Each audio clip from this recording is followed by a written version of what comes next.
Why is it that some people seem to pull us in not with warmth or attention, but with absence?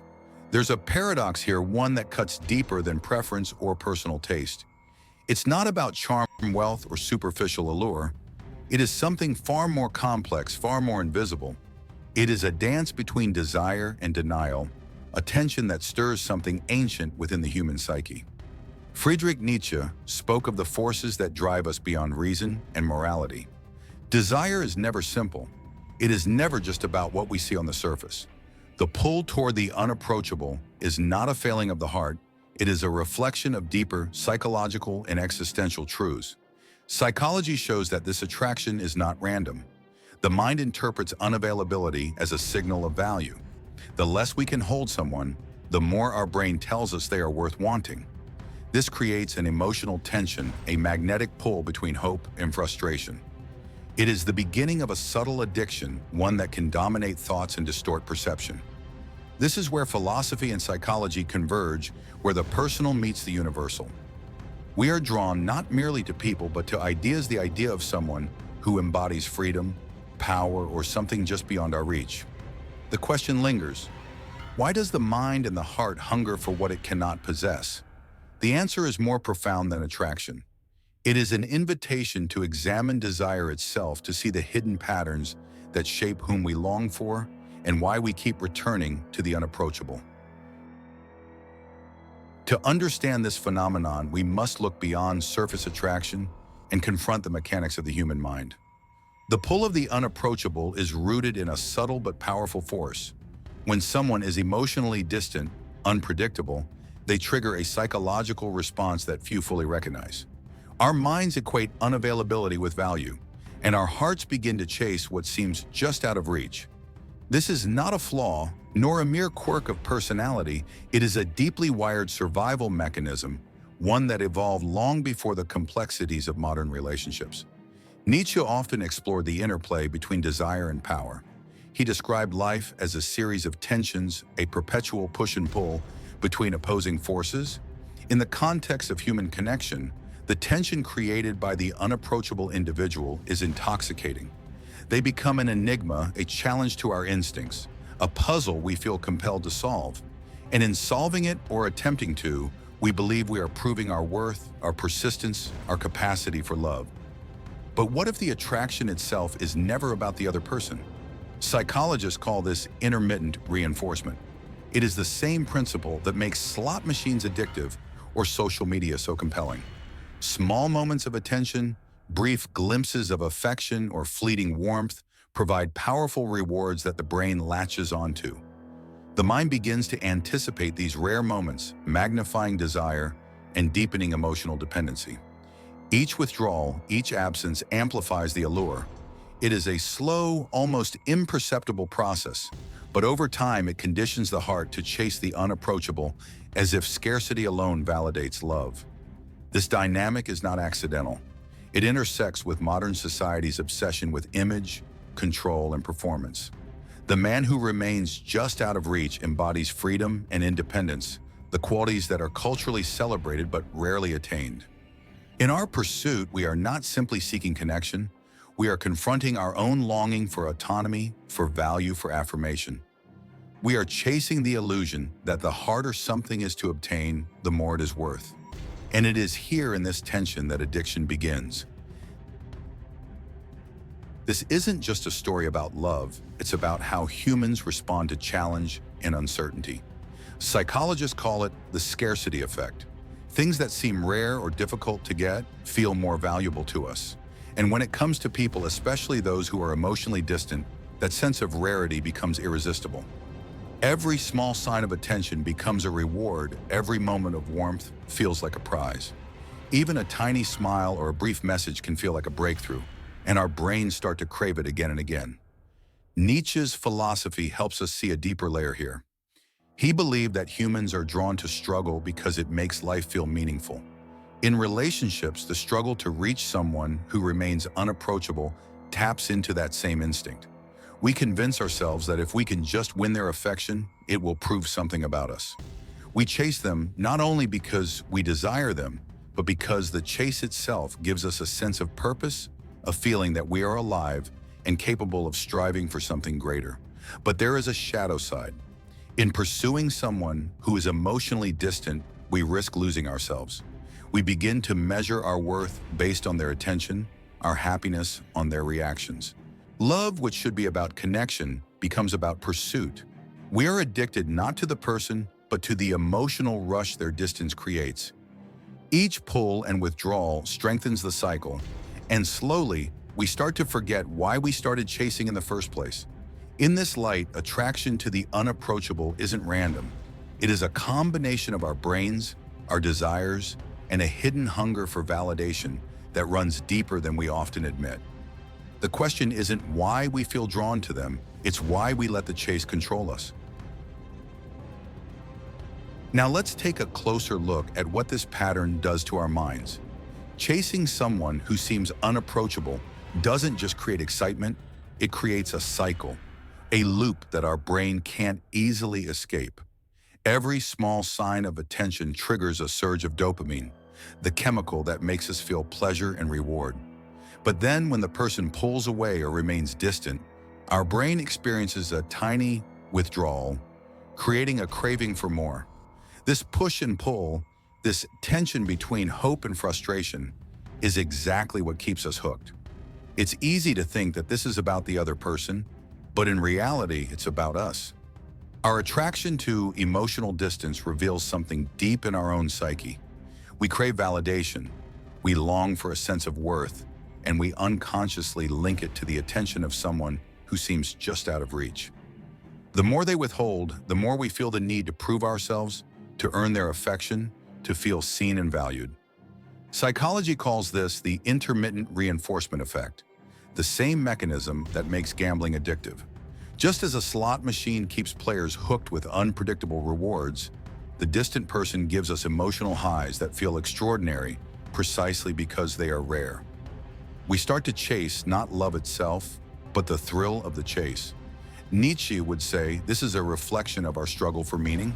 We are drawn to what challenges us, what forces us to grow or suffer, because it makes life feel intense, alive, and significant. Yet the danger lies in confusing struggle with connection. The mind becomes addicted to emotional highs while genuine intimacy, the quiet, steady presence of real love, slips further away.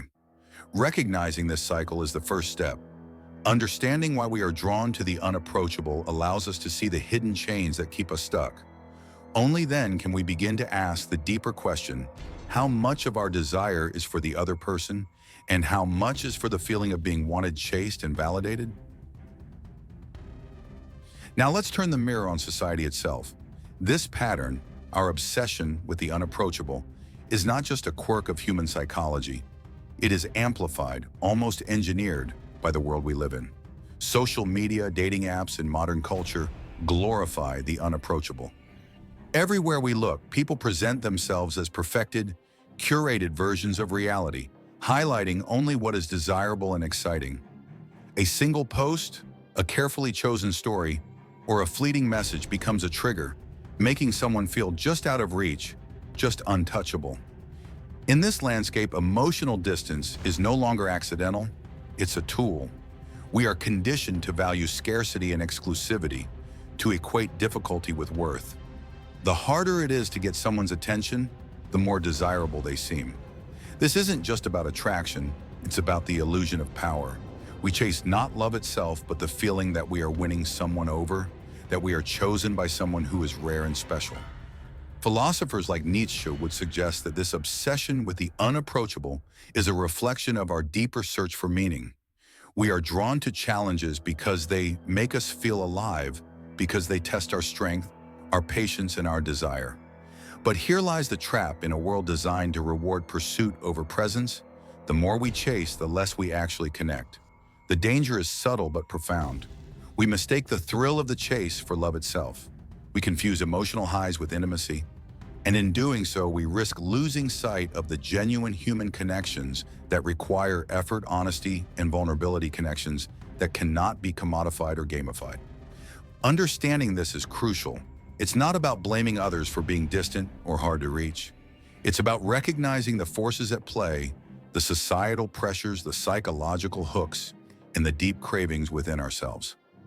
Only by seeing these forces can we start to untangle desire from addiction.